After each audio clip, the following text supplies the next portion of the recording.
జన్మ రహస్యం. భాగవతం ప్రకారం పరమరాక్షసుడైన కంసుడి చెల్లెలు దేవకి తనకి ఆమంటే ఎంతో ప్రేమ. కుమారుడు కంసుని అంతమోదిస్తాడని చెబుతుంది. దీంతో ఆగ్రహానికి గురైన కంసుడు తన చెల్లెలు దేవకి బావ వసుదేవులను అలా 7 చిన్నారులను కోల్పోయిన దేవకి 8వసారి గర్భం దాలుస్తుంది. ఆ బిడ్డ అతను అంత చూస్తాడని కంసుడికి ముందుగానే తెలుసు కాబట్టి కారాగారం వద్ద భద్రతను మరింత పటిష్టం చేస్తారు. అయితే నెలలు నిండిన దేవకి శ్రావణ మాసంలో బహుళాష్టమి నాడు రోహిణి నక్షత్రం వేళ అర్ధరాత్రి వేళ I request Chairman Sir and Pravina Ma'am to do puja on vacation of Sri Krishnastami. Welcome them with your claps.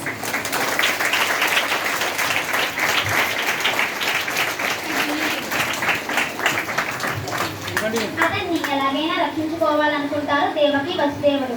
అదే సమయంలో ఆ చిన్నారి శ్రీ విష్ణుమూర్తిగా ప్రత్యక్షమై ఏం చెయ్యాలో వివరిస్తారు.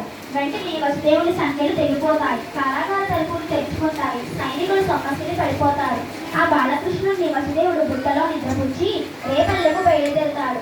అప్పుడు దారిలో కుండపోతుగా వర్షం కురుస్తుంది. కన్నయ్యపై వర్షపు చినుకులు పడకుండా ఆదిశేషువు పడగలా మారి గొడుగు పడతాడు. ఆ తర్వాత వసుదేవుడు యమునా నది దాటుకుంటూ వెళ్ళి రేపల్లెకు చేరుతాడు. అక్కడ యాదవరాజైన నందుని భార్య యశోద ఆడపిల్లకు జన్మనిస్తుంది. అది గమనించిన వసుదేవుడు కన్నయ్యను యశోద పక్కన పడుకోబెట్టి ఆడపిల్లను తన చేతిలోకి తీసుకుని అక్కడ నుంచి తిరిగి కారాగారానికి తీసుకెళ్తాడు. అప్పుడు తన సంఖ్యలు వాటికవే పడతాయి. భటులు మేల్కొంటాడు.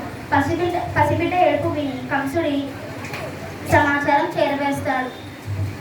ఆకాశవాణి చెప్పిన ప్రకారం మగబిడ్డ పుట్టాలి, ఆడబిడ్డ పుట్టిందని తన వల్ల కంసుడికి ఎలాంటి ప్రమాదం ఉండదని దేవకి ఎంత బతిలాడినా కంసుడు పట్టించుకోకుండా చంపడానికి